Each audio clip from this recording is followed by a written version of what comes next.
How are you this evening? I'm good. I'm so glad we're here together tonight. Me too.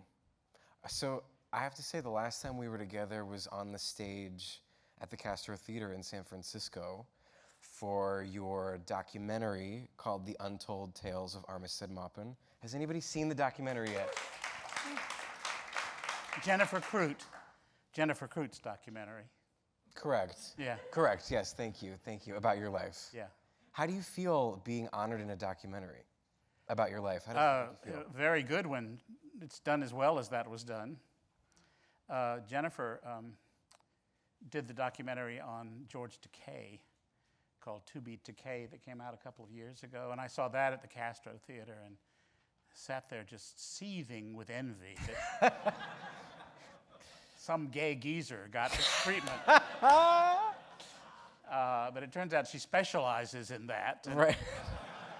And she called 2 months later and asked if we could do it. So I was just ready.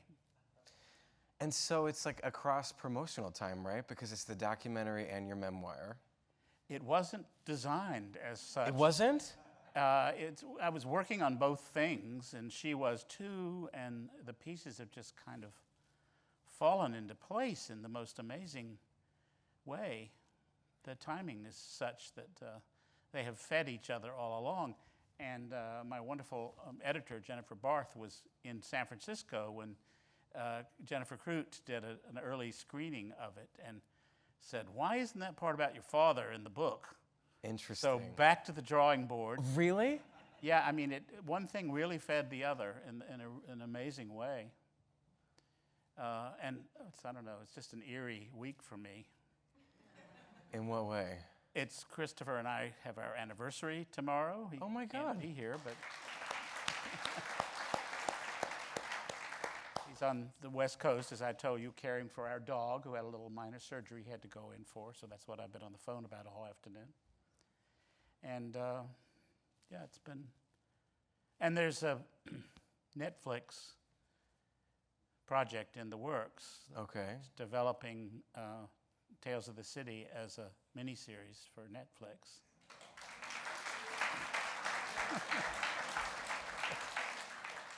It's weird. I keep feeling a piano is going to drop on me. Can you give us any gossip about the Netflix show? Well, Laura Linney, who is in the audience tonight, is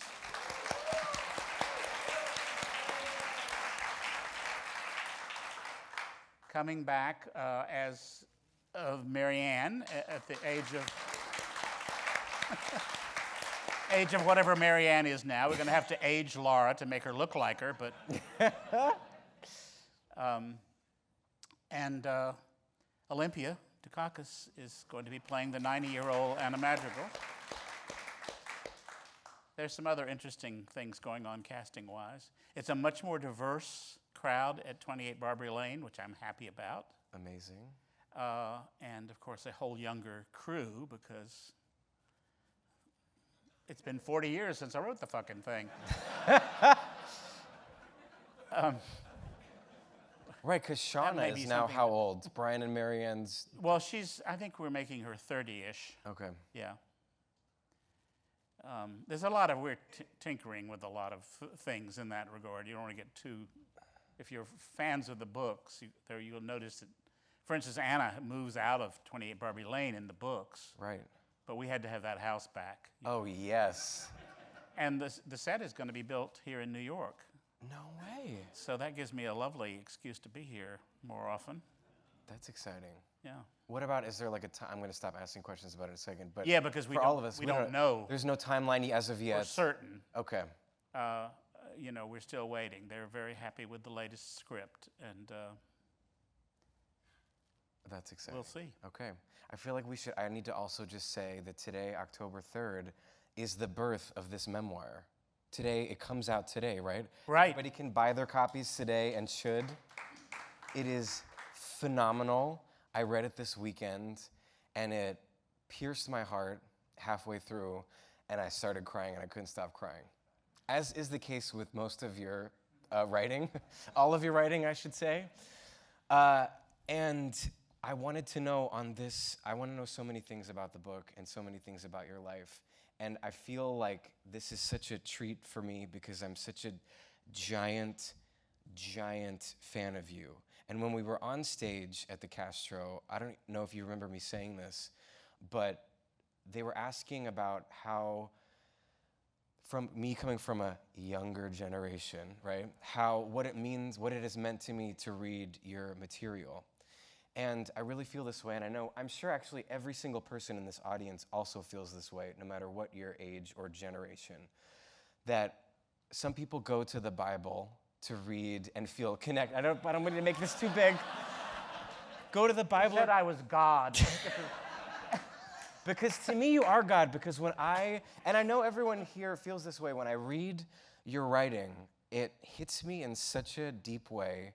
It makes me feel not alone, and it gives me purpose. It feels like it gives me purpose in my life.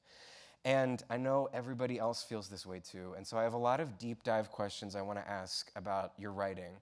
But I want to start with your memoir, and I want to ask, is it more confronting for you to go on a book tour and talk about something that's written about your own life than it is about, even though a lot of the characters in Tales of the City and The Night Listener were based in reality. This is your memoir. This is Armistead Maupin's life. Is it confronting to talk about it? Is it scary? A little bit. In what way? Memoirs make you worry about how you're coming off. Mm-hmm. Because you've written fiction and somebody says that character's a real asshole. If that happens in a memoir, you're kind of in trouble. Or you're...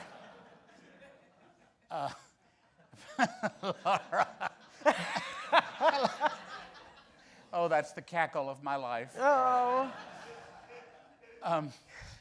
But yeah, I'm going to Raleigh in 2 days. That makes me a tiny bit nervous because the first third of the memoir is about growing up there. And I'm sure somebody's going to come up and say, I knew your mama and daddy, and I don't think you appreciate them quite enough or something. I think it's very affectionate, actually, of both of them, considering. But there's that nervousness. But for the most part, no, because I think maybe writing can still give me separation from my own emotional content. And I just made my own life details into a story that I was telling. Patti Smith, of all people, gave me that advice at dinner about 2 years ago. We were seated together at dinner, which was thrilling and a tiny bit terrifying. Yeah. And as she herself says, she's a very shy social creature, so I was trying to keep the conversation going. And, right. And we finally landed on The Killing, which was something she'd really devoted. She's probably going to be your next big fan because she loves detective fiction, Interesting, okay. Procedural right. stuff. And so I said, I'm about to start on a memoir. What kind of advice can you give me about writing it? And she said, don't write any scene without imagining the scene in the movie. Wow. And that's really what I do when I write. Yeah. I want to entertain. I can't help it. Yeah. I had a really nice review in The Guardian, but the guy kind of said, oh, it's too entertaining. And I said, well, I worked really hard to make it entertaining. Yes. That's such a good bad review, by the way. Yeah, I'll that's take right. That. Yeah. Only in England can you get that review. Exactly. Passive aggressive. Yeah. Totally.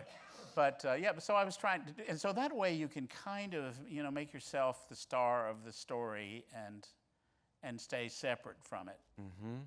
And I read in the end in your sort of thank yous in the back of the book, you thanked a group of people for advising you to tell your stories on stage as a way of developing them for the memoir. And how did that come about? And what did you learn from sharing your experiences in front of an audience that informed the book? I learned from Jennifer Barth that what works on stage, as she put it, doesn't necessarily work on the page, because it can look a little hammy and like ba-dum-bump, But I can pull that off in a conversation with an audience and look like I just thought of it. Right. FYI. Yeah. Yeah, don't trust a word you hear up here. Yeah, it was a wonderful way to try out material and realize where the stories lay. And some of that stuff, my husband Christopher photographed for the documentary. Right. So I'm up there talking about the first time I had sex, and to a room full of drunken bears. In Provincetown, right? In Provincetown. Yeah. Where else do you find drunken bears? It's the perfect place to do that. It's perfect. Yeah. And it was fun. It was loose. You're playing a saloon. Right. Right. And I was, just trying out some of the material. So what's one of the stories that works for an audience but didn't work in the book? Can you think of any? Jennifer, where are you? No, I'm not going to put you on the spot. It's more like lines. Right. A sensibility and like structure. One of them was about, as you remember, there's the Kurt Dawson thing, the actor that I had the huge crush on. Yes. The first boyfriend I had. Yes. That I thought was a boyfriend. He was just kind.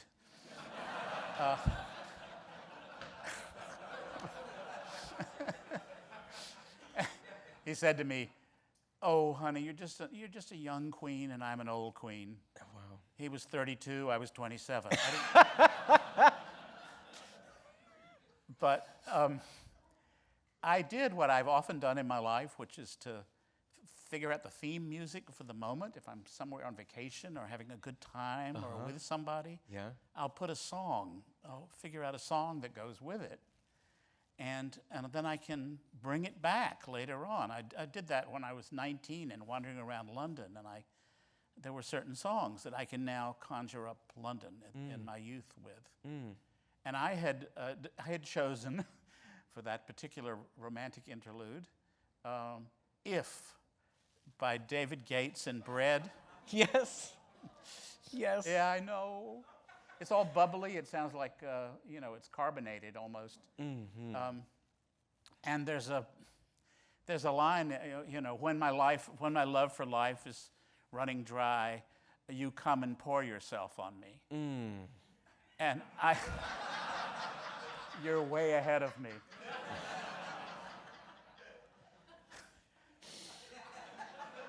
And I said, and as a matter of fact, he did twice.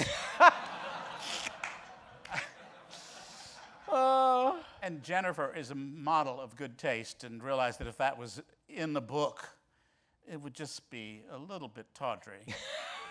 The sort of thing that this audience I would love that appreciate. line. I should say, I feel like you should release an album with your book of all the songs that you talk about in the book. Because I had never heard "If" before. And as I was reading the memoir, as a suggestion possibly, I would Apple Music the song that you would talk about. Really? And I would sit and I would play it while I read that section of the book. And it was so evocative and so beautiful. There's the song that you're listening to in the car after your first time. Oh, yeah. Right? Yeah, Morning Girl. Does anybody remember that? By the Neon Philharmonic? Even the name suggests the time. Right. I was driving into the naval base in my uniform, going back to the ship after I'd had this really unsatisfactory pickup in the park, but it didn't matter because I had sort of passed the point of no return and I felt reborn. And Morning Girl is, what does she say? It's somebody singing to a young woman. You're several ages older now. So read your box of Cheerios and powder puff your pretty nose and go out and find your man where the wild wind blows. Good morning, girl. Yes. It's a really pretty little song, and it was, of course, an element of camp in it for me to be singing Morning Girl to myself. Right. And I speculate in the memoir that maybe there's something, maybe gay men sometimes have that camp distance on things that prepares us for when we actually have the pleasure of having sex with a man. Yes. That was a huge revelation to me reading that section in the book about that song, actually, just what you said, using camp as sort of a preemptive way of experiencing things, as sort of dipping your toe in the water before you actually experience it. And I loved the kind of Mary Tyler Moore. I was picturing you as Mary Tyler Moore, driving back to the base, listening to that song. Yeah, Right? that's pretty much what I was doing. Yes, yes. I didn't throw my officer's cap into the air, but Just spiritually, not literally. Spiritually. Yeah, exactly. There's another thing that I love that you did that because, of course, one of the disappointments was when Jennifer broke the news to me that we can't put these lyrics in there because there's copyright. Of course. There was a new challenge there just to describe what how the song felt. Yeah. And I was using them, I was just laying them out on the page. Yeah. Another one was Lily, that Leslie Caron song, Yes. the movie. Yes. That I saw with my grandmother when I was a little boy, and I can hear that song and bring my grandmother back, Okay, I have a question about your grandmother, because your grandmother. Also, I was told not to give away too many spoilers about the memoir since it just came out today, so I'm gonna try and talk carefully. I bet you won't. Okay, good.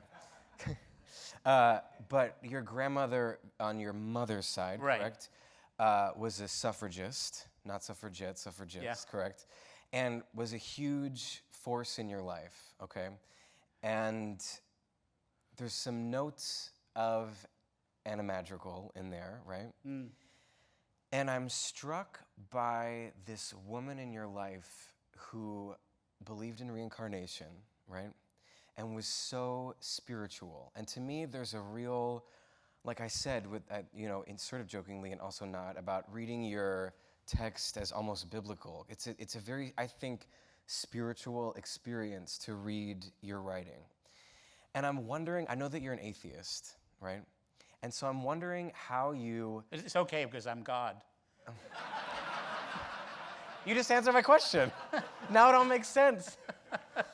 But I'm wondering how, because I don't think I'm ruining anything by saying that. No, you can say that your grandmother Yeah. that your grandmother says, you'll feel me again when I'm gone. There'll be a Yeah. breeze and Yeah. you'll feel me. I'm wondering, have you felt her? And in what way? And how do you juxtapose the kind of depth and spirituality that, at least to me, jumps off the page in your books to your own personal atheism and spiritual beliefs? Well, I think that is my spirituality. The thing that's in the books, the serendipity of it, the coincidence of life, the connectiveness between people. That's where I get that. And sometimes it happens in moments in my life. Mm-hmm. Laura and Mark named their little boy Bennett Armistead Shower. And I took Laura out to meet Don Bacardi, another person in my logical family who was Christopher Isherwood's partner for 30 years before Chris died. And we went to the studio where Isherwood worked, which is still very much a shrine to him because his surviving partner, who's 83 now, sleeps on a daybed there in the studio. And I talked to him today on the phone. And we brought Bennett into or B. Armistead, as I like to refer to him. brought Bennett into the studio, and Laura put him down on the floor, and he was just at the toddling stage. And he made his way across the room to this big framed poster of Isherwood's last volume of diaries, which is called Liberation. And the part that I'm in, actually, believe me, I read that one real fast when it came out. Oh, no, I don't want to know posthumously that he thought I was a pompous little kid of some sort, yeah. And Bennett made his way across the room and slapped his hand on Isherwood's cheek and laughed and turned and looked at us. And I said in the book, moments like that are all the God I'll ever need. I find that thing that we call that in other people, mostly. And his granny are... And Granny was planting something in me. She was saying, use me when you need me. So of course she's there. Right. And I remember her example. She was, I tell the story in the book. When I was about 14, we were walking to a garden party together in Raleigh. at this house that was a miniature. It was like, it wasn't quite as big as Mount Vernon, but it was made to look like Mount Vernon. And there was a woman walking ahead of us on the grass who was like I described her as a tipsy flamingo on the run. She was all pink and perfumed and just femmed out to the nines. And my grandmother looked at her and then sort of gave me a sly little glance and said, "Any woman who is all woman, or any man who is all man, is a complete monster unfit for human company."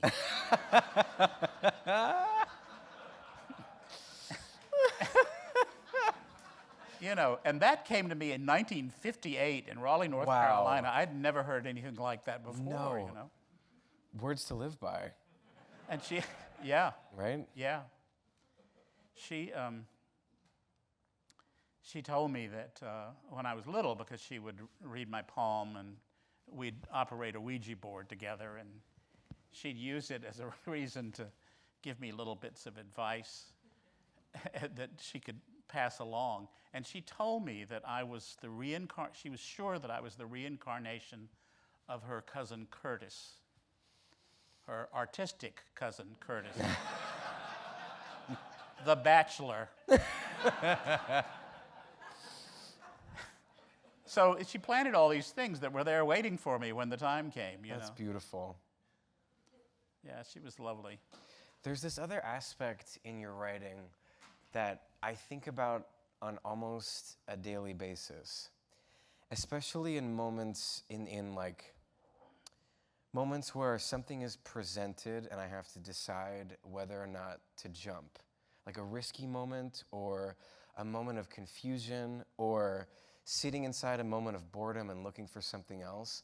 I think of you all the time and I think of your writing all the time, and I think of every one of your characters because in the series, the kind of running quality to me that each one of them has is that it's never ending. I mean, it started as the newspaper serial, and so that's sort of innately it was never ending. Yeah. But it feels to me like every character in the series, and including in your life, in your memoir, every character, no matter how far along in their journey they are, they're reaching for something, and they're growing, and they're looking for some sort of personal growth. And so sometimes I'll, like I was living in Pittsburgh shooting Mindhunter, and we were doing long days, and I would go out on the weekends to like a gay bar because of Tales of the City. Because I would think, I have to put myself out there. I have to take the part of my life that's stagnant and move it forward. Yeah. Because that's what Armistead talks about in his books. And that's what I find so moving and emotional about all the characters the whole way through. And so I'm wondering... I am so glad to hear that, by the way. Thank you. And so I'm wondering... Yeah, right? Going to a gay bar. You're like, yeah, I'm really. glad I'm sent you to the gay bars. But I'm wondering where you learned that for yourself. And I also want to know, at this moment in your life, today on October 3rd, 2017, what is the aspect of your life that feels like needs the most watering, that you're still the part of you that is looking to grow? Being a good old man. Isherwood talks about, he was 73 when he wrote that last diary. That's my age. And there were so many parallels. He talks about having senile resentments. I have those. Oh boy, I have. Yeah? Really? Yeah, you get grumpy. That's why they say grumpy old man. And I don't want to, you know. It's just the very thing you're talking about, keeping it open, keeping your heart open. Mrs. Madrigal says, you don't have to keep up, dear. You just have to keep open. Yes. That was me talking to myself, you know. Interesting. So it's that thing. Is writing and a way? Peace as you get closer to death, being peaceful about it. This little moment in my life with everything happening, it's good that I'm getting that out of the way because I can't have that all the time. I mean, I can't always look for gratification from career things. Mm-hmm. It's been a real slow unfolding for me, and that's good. That's been good. I haven't been able to get too out of hand. Right. And what are some of the ways in which you're finding peace? This will get really embarrassing now. My honey. Yeah, the intimacy of that, having that person next to you every night, and the passion involved in that, which is better than it's ever been for me. Really? Yeah. Better now than it's ever been? Ever been. In what way? You start asking for exactly what you want, and if you're with the right person, Yeah. you get it. Fuck yes. Yeah.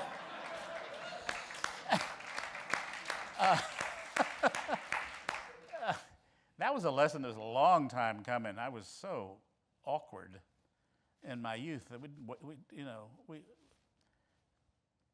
it was such a wham bam thank you man thing when people were all looking for each other that you never got a chance to perfect it with one person.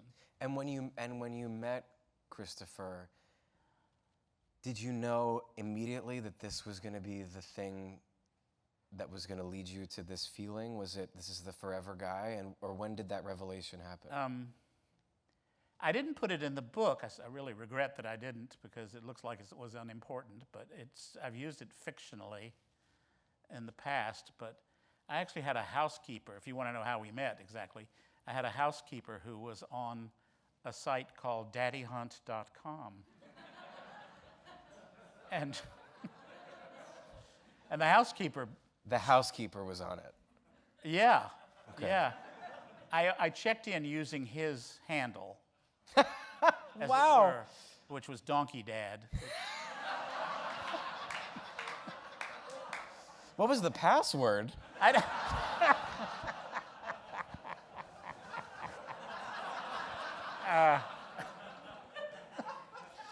I'm taking you with me everywhere I go.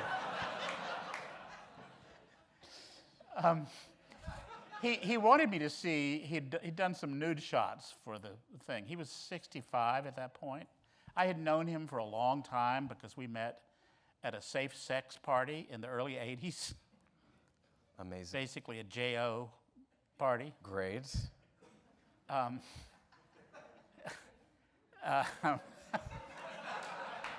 Here I go. Yep. So I knew about Donkey Dad's attributes, and as soon as he became my housekeeper, he turned into Spartacus Agador from, very funny, flouncy guy that would walk through the room while I was doing an interview and say something really smart and funny. Amazing. He was a very educated guy. And so he came in one day and said, I'm on this site, and I want to show you these pictures. Well, by that time, it had been years since anything had happened between me and him.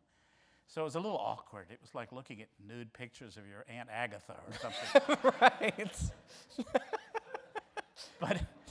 But I went on the site, and they had a personal section, and there was this guy there, fully clothed, these amazing blue eyes that just spoke to me. And I printed, being a modern kind of guy, I printed it out and taped it next to my computer so I could look at it. Like a vision board. Yeah, a vision board. Yep. I would not have dreamed of putting dick pics on the daddyhunt.com Right. or anything else for that matter, because I felt too known by then. But all my friends would come look at the picture, and I'd say, forget it, he's my boyfriend, you can't have him, he only likes him over 45.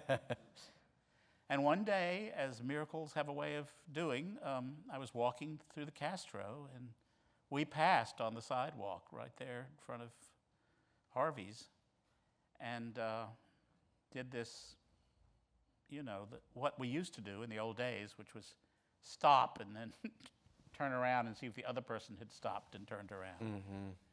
And he had, and we swapped phone numbers and made a date. I got the flu before we could get together, so I had to tell him that, and he thought that was an excuse. And did he know you as Armistead, Yeah, he the did. famous author? Slightly. Yeah. Yeah, You he read did. the books? I don't think he had at that point. Was that a complicated? I have so many questions right now. Was that a complicated thing for you in your life, like having the books come out and kind of bearing your soul, and then dating people? Was that? Who can read? You see all that stuff? Yeah. I don't know. Maybe it scared some folks away. I don't know. Okay. I don't think so. I think that Chris and I related. He could see who I was in the books, and I could see, his kindness was what turned me on so much. And at what point in dating him, was it the first week? Was it the first year? Was it the 5th year? At what point in being with Chris did you think this is the one forever, or is it always a question you ask yourself every day?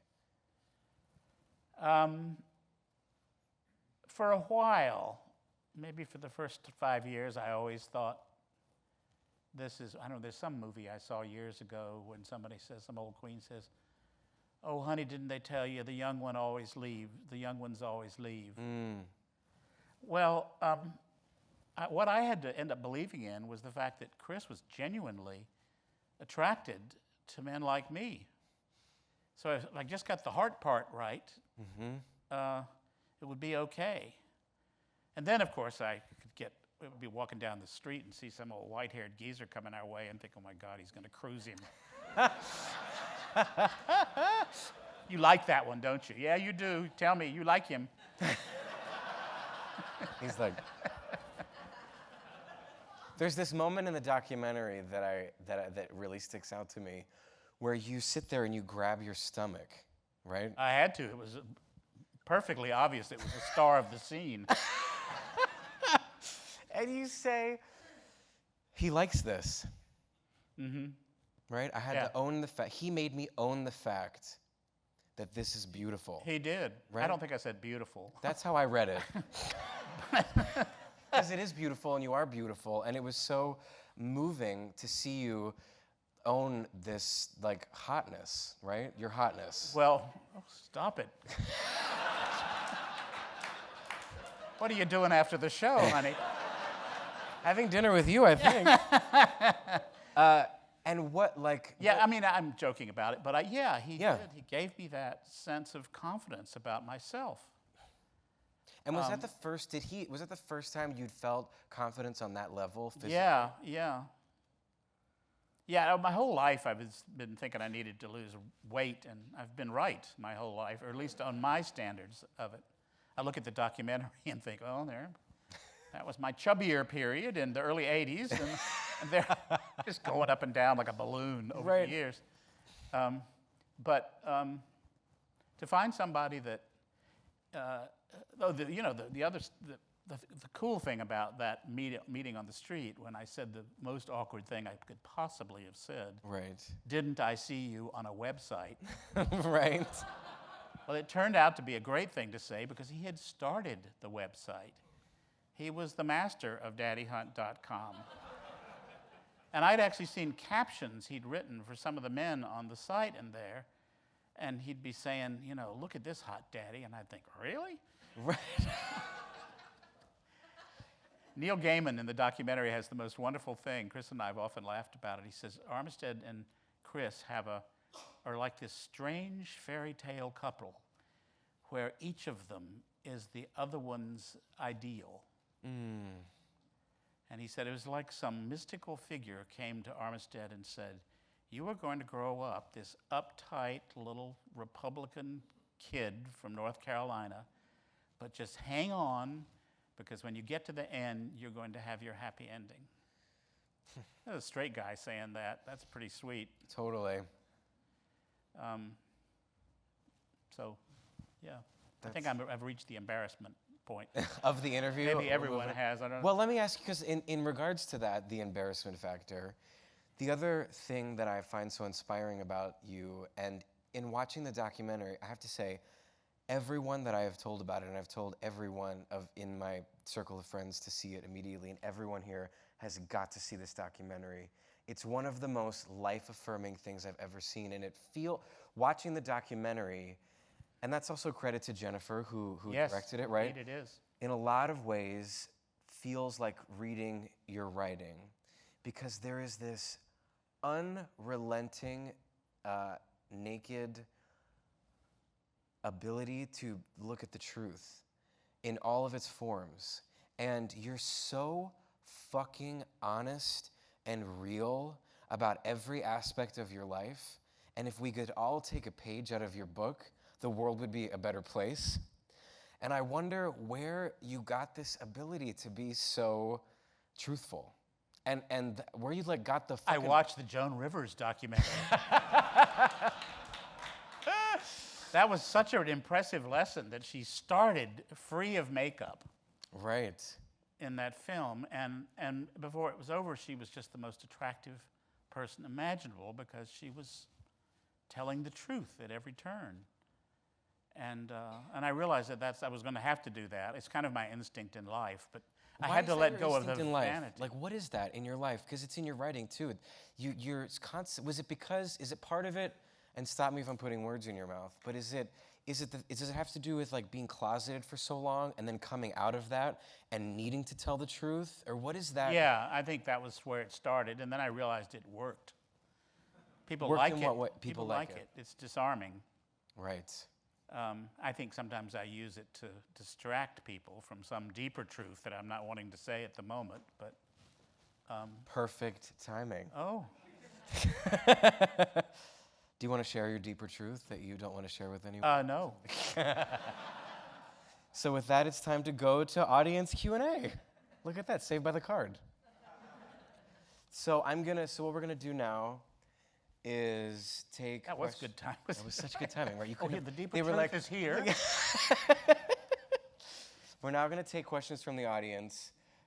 Just like a hand. This is, okay, yes. And I'm gonna repeat the question after you say it. So how is San Francisco? Like, how has it changed? You still live there? Is it miserable with all the tech people? The We question still- is, we- let me repeat the yeah. question, how is it to be in San Francisco? How has it changed? Is it miserable with all the tech people?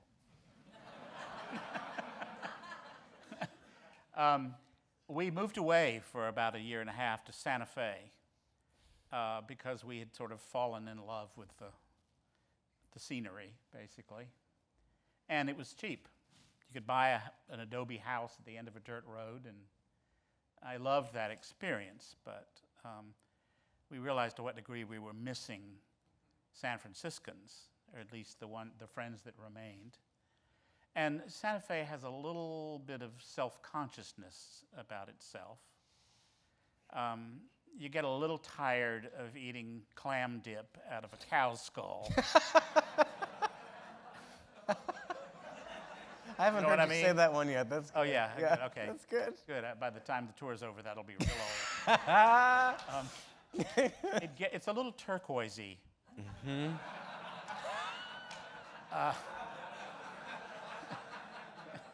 That is hilarious. On the other hand, it's got some wonderful characters there. We would go to our little post office. It's a double wide, really. The post office was a double wide down in this Native American village, Tsuke. And Ally McGraw would be standing in line. Oh my God. We became friends with George R.R. Martin, the creator of yeah. Game of Thrones, a wonderful, eccentric guy who came in one evening just enraged because somebody online had, done some sort of Google search of his house or something, and they said, "Who would have thought George R.R. Martin lived in this house? He had a perfectly nice ranch house in town, and violating his privacy." I think that actually became a South Park episode. And I'm picturing you like Barbra Streisand in A Star Is Born, like in the middle of the desert in like a Superman t-shirt. Is that what it was like? Like, When did I stop being Mary Tyler Moore?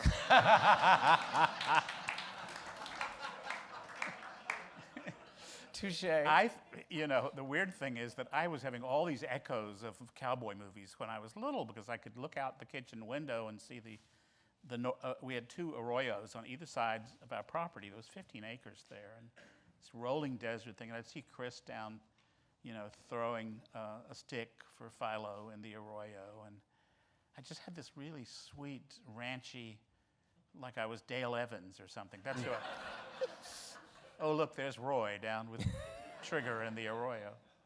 Anyway, we moved back. I didn't want to retire in the sense of people kept saying I had retired to Santa Fe. Right.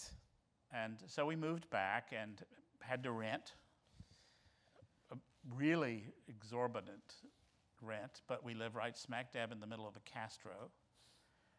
And I can walk everywhere.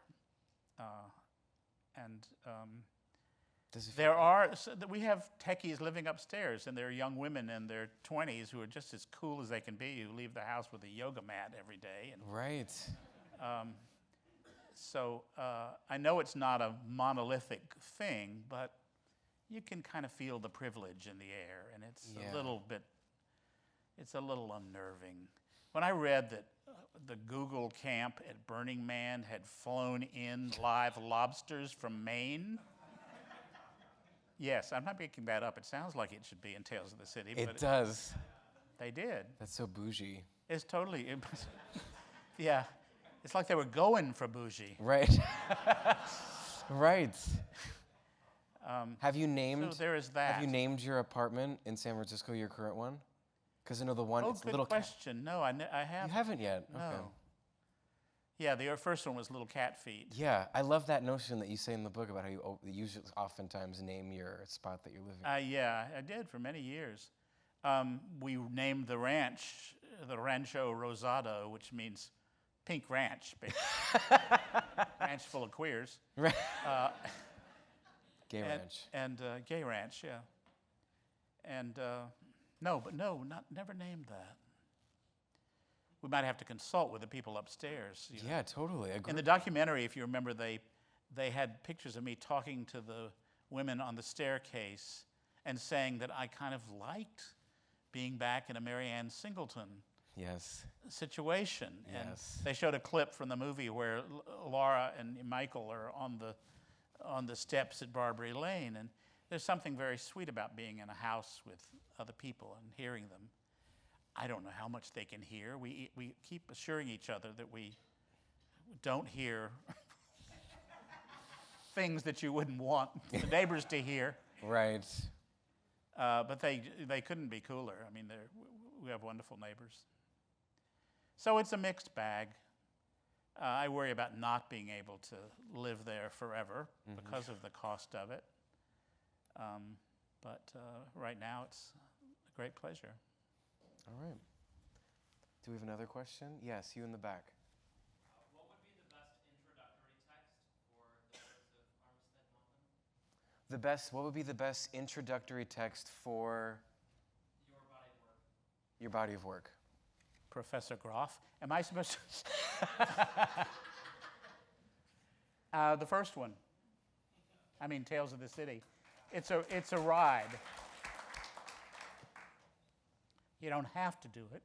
I worked very hard to make all of the 9 novels in the series stand on their own, but I think you'll have more fun if you start at the beginning. I have to say, I was having an intimate moment with a new friend last night. In the theme of honesty and realness, right? Yeah, thank you. And I was talking about you. I have copies of Tales of the City in my apartment, and I gifted him a copy of Tales of the City on his way out the door. Oh, that's almost as good as getting laid, you know. That's so sweet of you, Groff. It's true. Yes. So, like Jonathan, there have been many passages of your books that have, moved me, and several of them were actually in Michael Tolliver Lives. And I remember when that book came out, I was so amazed that you decided to revive all of those characters and sort of go back to Barbary Lane. And I was just sort of wondering if you would talk a bit about the experience of revisiting them and thinking what their lives would be like today, given all the modern day problems that they didn't face in the early 80s. Does that need to be restated? Did everybody hear that? Hear that? What was it like going back to Tales, starting with Michael Tolliver Lives after Sure of You? It was a gap of what, 15? Let's see, 89 to, yeah, almost 20 years. Almost 20 years. What was it like going back? First of all, I thought I had ended with Sure of You in 89. That was my intention because I had already established that Michael Tolliver was HIV positive. And at that time, if you remember, some of you, that was a certain death sentence. You were on your way out. So many of us thought that at the time. We assumed everybody was going to get it and everybody was going to die sooner or later. But then I wrote 2 other novels, The Night Listener and Maybe the Moon, and decided that I wanted to write a first-person novel from a middle-aged gay man, inspired really largely by A Single Man, Isherwood's wonderful novel. And then it occurred to me that I had such a character already in my repertoire, and that Michael could have, had the cocktail and lived. So I spoke for the first time in a first-person voice, playing Michael, and told as many stories as I could that were true to my own life. I'm not HIV positive, but I certainly have had a lot of people around me that are and were, and I could celebrate that character. Some people didn't. It's funny, the British got really upset with me. It was like I had thrown the train off. They said it was an egotistical act to speak in the first person. What? Because they heard me talking, and it was like I had intruded. I mean, I've always been everybody. Last night at Books Are Magic over in Brooklyn, I heard myself saying, "You have to be trans everybody if you're going to be a writer, or it doesn't work." Mm-hmm. By which I meant that is the job of a writer, to inhabit everybody. So I think it was the notion that I was just, and I kind of wanted to do it. It was a point where I wanted to celebrate the gay men who had survived and the heroicism of that and the shit that they still had to put up with. And my own life was feeding it because Christopher has some relatives back in Florida that work perfectly as Michael Tolliver's relatives,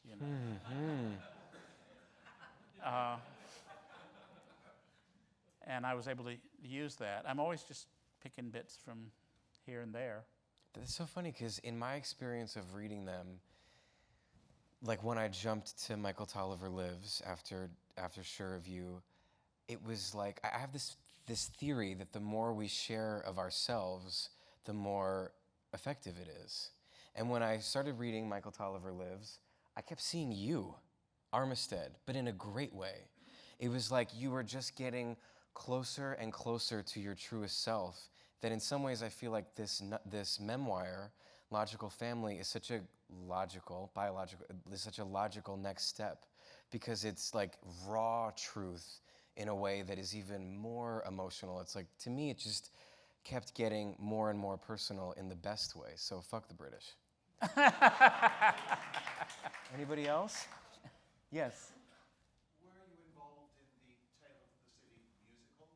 And is that something you would like to see have a further life? I'd love to see it go on. We had a one-night stand on Broadway last year. Oh, hey, Stephen. You didn't bring the kid along tonight? This is what Facebook does for you. You get to dote on other people's children and never have to worry about anything. Stephen Oremus came in and was set the musical on its path. I think there's a lot there. We knew what we had to do. When we had the one-night stand on Broadway, Justin Vivian Bond played Mrs. Madrigal, and it actually made Billboard as it was history. It was the first time a transgender actor had played a transgender character on Broadway. Wow. Isn't that funny That's to think? amazing. So I would love to see it have a life, but you have to get a lot of people together to make that work. It had a great life in San Francisco. It was extended 3 times, and it makes people feel really good. I got a note from Diane Finley the other day, who plays Mother Mucka, an actress, really wonderful old actress. She's not that old, she's my age, but I am Mother Mucka too. So, and I was thinking about that number. The music was written by Jason Sellers and John Garden, the Scissor Sisters, essentially. And they wrote a song for the Mother Mucka and the girls at the Blue Moon Lodge called "Ride 'Em Hard and Put 'Em Down Wet." There's just this wonderful bit of lewdness going on stage with a one-legged hooker in the chorus line, and it makes you feel good. It's a great show.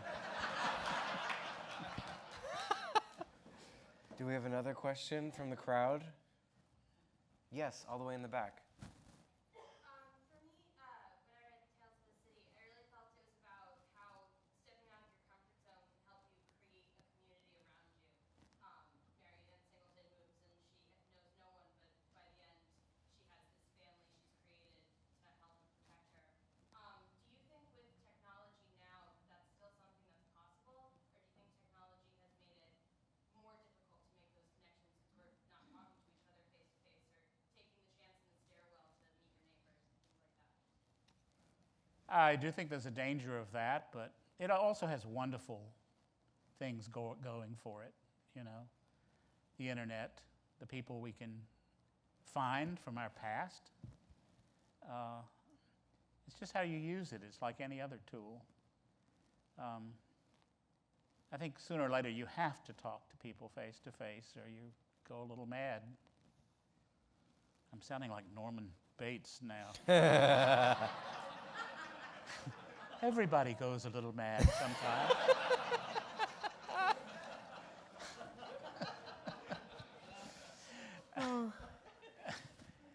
But If it wasn't I for love Daddy Hunt, if it wasn't for Daddy Hunt, Right. I wasn't even on the damn thing. But at least I saw his picture, right, but I did take that. It was that on the street thing. That's. right.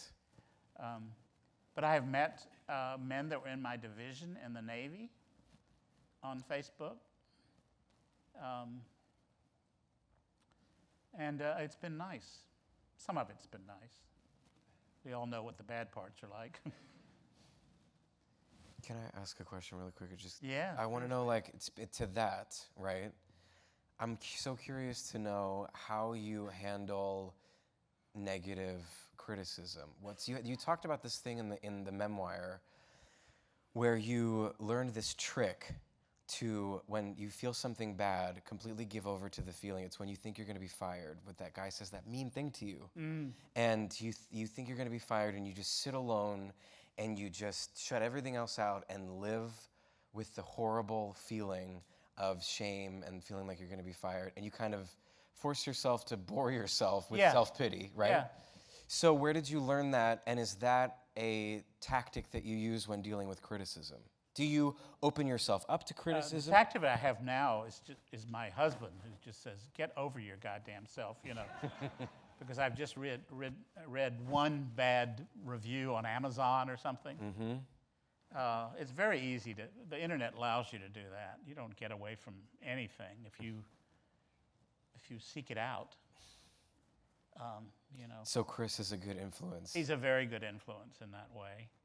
And I've learned it on my own. After a while, you realize you just can't exhaust yourself over that. You can't be the best little boy in the world. You did that you know what I'm talking about. Like, I hear you. Sometimes I sister. feel like we're the same person, only cuter and younger. I That do. makes I love that about our friendship. I Yeah. love it. And I like the... I felt like I was in Isherwood's life. I was you, and so it's nice. It's a great thing about. I talk about gay genealogy, how we don't have to brag about our ancestors. Our ancestors are people that we feel linked to creatively in the past. And I love being with Isherwood and hearing him talk about, Somerset Maugham and Forster, and we could, just take it all the way back to Edward Carpenter. Yeah. And it was that was the genealogy that I wanted to belong to. Did you guys ever? Because I love that section in the book about. I'm not saying I represent that to you, but You do. No, I can't. I offer that. Yes, yeah, and I feel that. It's like it's so meaningful to hear you say that. And I was wondering that part of the memoir was really moving to me. And I was wondering as well. Did you guys ever talk about writing? Was it more gay culture stuff, or did you ever talk about writing the perfect story and structure and process? Did you ever discuss? Not that technically, but he once said to me very pointedly, I think because he realized how insecure I was about how I had arrived on the scene as a newspaper writer. He says, you must remember that it's possible to create art and entertainment in the same moment. Wow. And I clung to that for years. One thing doesn't rule out the other. That review that I really don't think about much at all.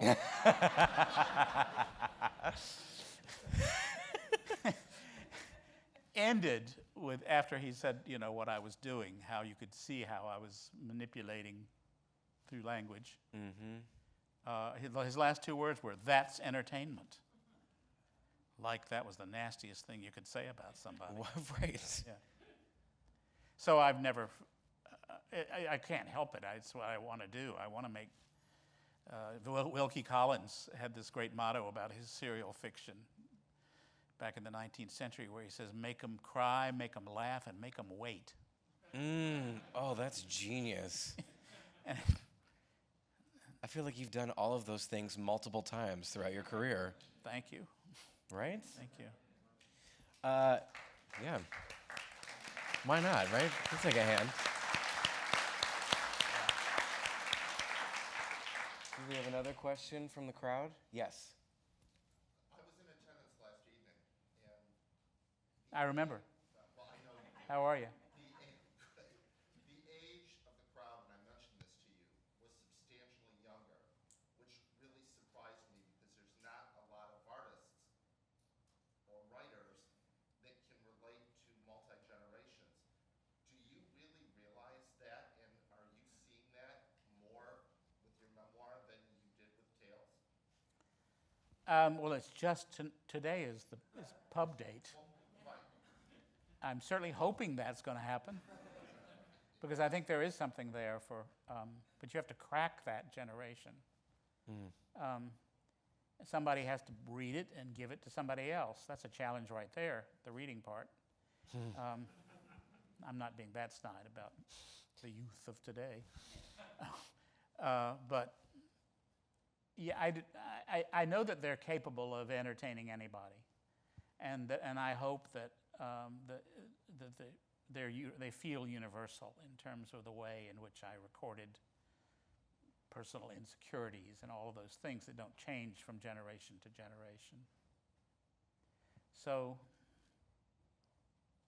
I'm glad you noticed. I thought it was an awfully young crowd myself. I was sort of surprised. It's probably just because it was a very stylish neighborhood in Brooklyn, too. That helps. But I also feel I feel this responsibility. I almost feel like an anxiety when I read something or see something that I fall in love with and that changes me, is I feel this desire to tell everyone about it. And I think that's so important that when we do read and feel those things, to pass them on and give them to the guy that you just fucked or whatever is on the way out the door. Yeah. Right? It's like it's such a... Oh, good, we get the second half of that story. Getting better all the time. But I wonder, is there... I've seen him charm the little girls when Frozen is showing. And I'm like, you should read Tales of the City. Here's a copy, right? I want to know what has been, this is maybe a general question, maybe this is a boring question, but what has been, as far as like people that have come up to you at book signings, and so many people tell you that you changed their life, that you made life easier for them, that you gave their life meaning. I want to know, I know I'm just going to take away this part of the answer because I know that it means so much to you, and it's an honor, and it never gets old, right? You say that. Right. It never gets old hearing it. So yes, all the positive stuff aside, do you ever feel a sense of responsibility in containing these people's feelings? Does it ever get complicated? And also I want to know, what is the most memorable, do you have a most memorable experience of someone talking to you after they read your material?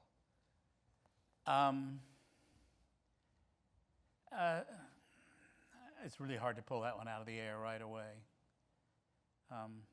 Is there I do get a lot of personal stories, and it's very touching. And do you feel like you have to take care of those people in any way? Well, no, because sometimes that's not possible. I had a woman in P-Town cry all over me, and I did what I always do when that happens, and embraced her, and she kept crying, and she kept crying. And finally her girlfriend said, "Come on, we gotta go."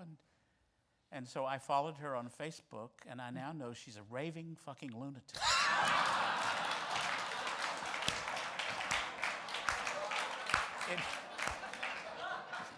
Oh my God! It sort of takes the fun out of the adoration, you know? Oh my God. Interesting. That's memorable. Yeah. No, they've been really, I went that direction because people say some very personal, lovely things. Yeah, it's been great. I don't know how to. Chris is so funny about it because when people come up and say, "I know you've heard it 1,000 times before," it's the first thing they say, and Chris will always say, "Believe me, he'd like to hear it one more time." And it's true, I would. That's amazing. It totally feeds me. Totally. It's like, well, as an actor, some people come up to you and they're like, "I don't want to bother you, but I don't want to be weird, but it's great." I'm like, I'm an actor. I'm a bottomless well of a needing like compliment. You can't fill this well. I'm so needy. So I get that. That's it. That's the thing. Anybody else have a question? Let's do first row. Oh, hi, Kathy Nijimi. When you find your favorite book, which I did, when did Tales of the City come out? 80? 78. 78, okay, which I found by chance. It became my favorite book. And then I heard you were filming it. Sometimes you dread seeing what's been filmed of what you've coveted as a treasure to you. How much were you involved in the filming of it? And how did you feel when they came to you or you came up with the idea to film it? Were you nervous that this beautiful book that this journey we hadn't taken before might be sort of not what you had imagined? I didn't know enough to be. Kathy Najimy, everybody, the wonderful Kathy Najimy.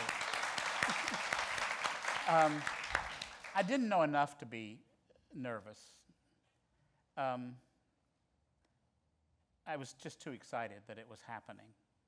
And we had an amazing team that time around. Alistair Reed was our director, someone that Laura knew and admired a great deal.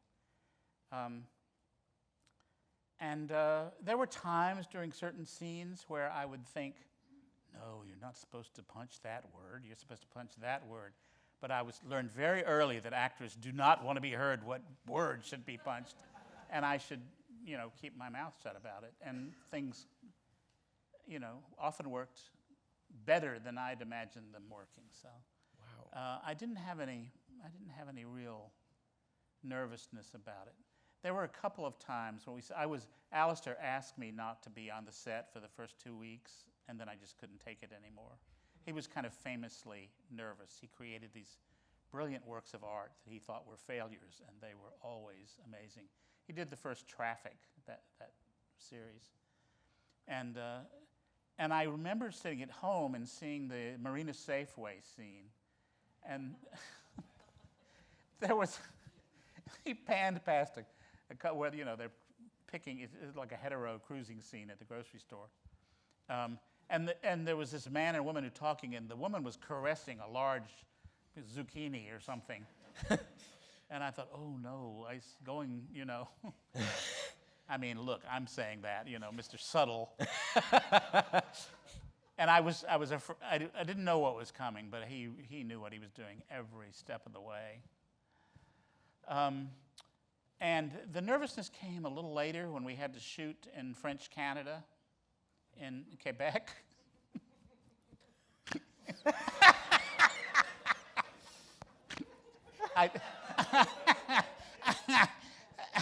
I'm going to make you do your French Canadian accent, Laura, if you're not careful. The further sales of the city? Further.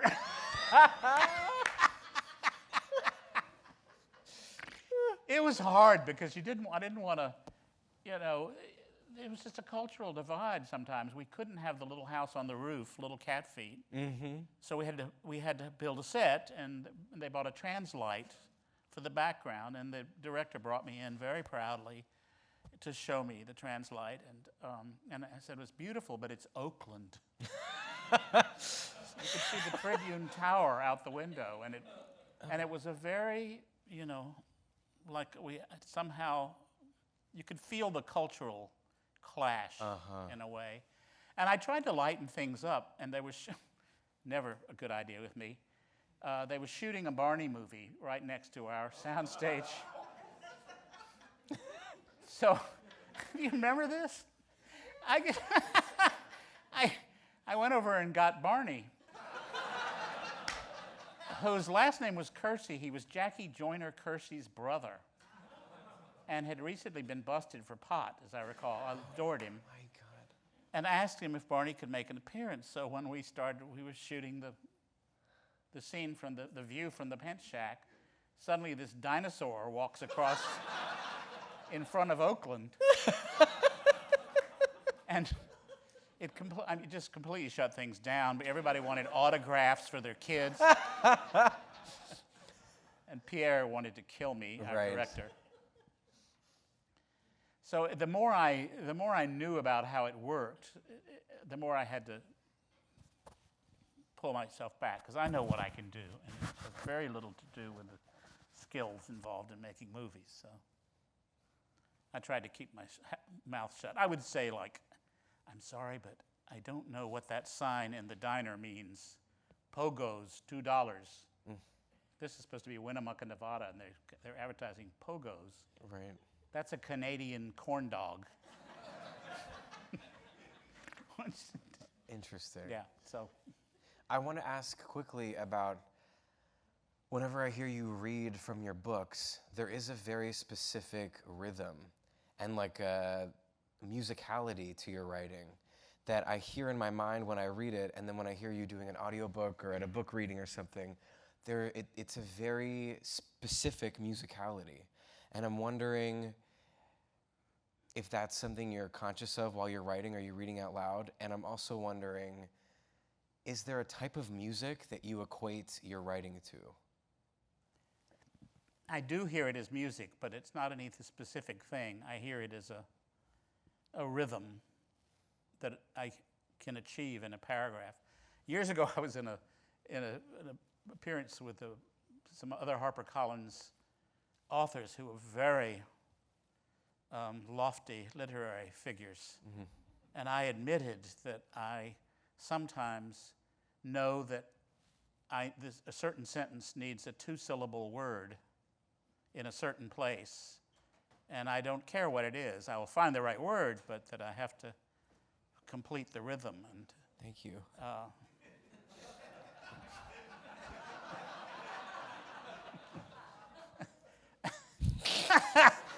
So subtle. The suspense is I love that. Was like a radio play. That should be of a play. Door opening and someone walking in. Excuse me, sir. Right.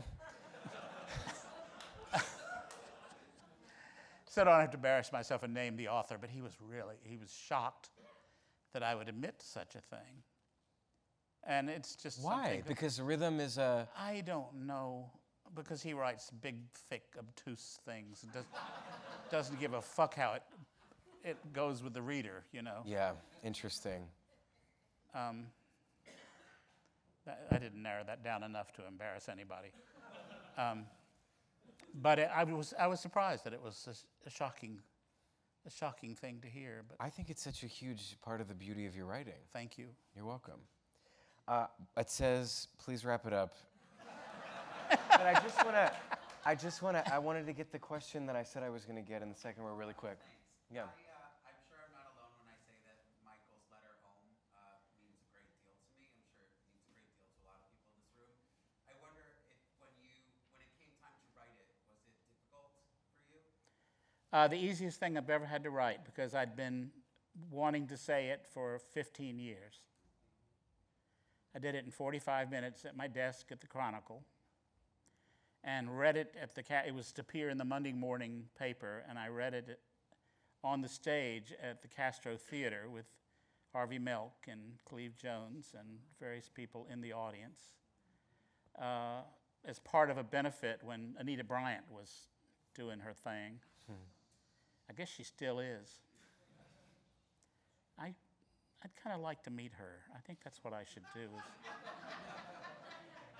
go find her.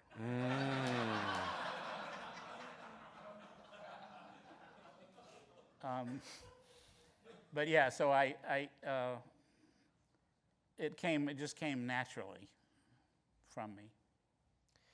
And I don't think I'm spoiling anything because we talked about it in the wings by saying this, but it's the final piece of the memoir. And I wonder why you chose that to be the final piece of the memoir. Well, I tease with it in the book. I talk about a letter that I write that I hope will save my life. It felt natural to do it, to talk about it all the way through the book and then just lay it out there in 2 pages. If you remember, the first part of the book is about, my mother helped me write a letter to little Kathy Fiscus, who was a media celebrity in 1949 when I was 4 or whatever. A little girl that fell in a well out in California, and it was televised. It's the first sort of big tragedy ever televised. And my mother helped me write a letter to this little girl, so I used that as a theme about how from the beginning I believed if I just wrote the right letter, I could get it right, you know. You did write the right letter for all of us. So, thank you, darling.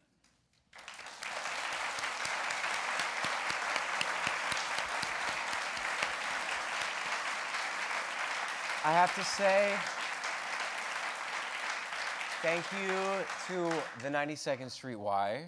Reminder that there is a book signing happening here immediately following this. Thank you so much to Armistead. Incredible. And thank you to all of you for coming. Have a good night.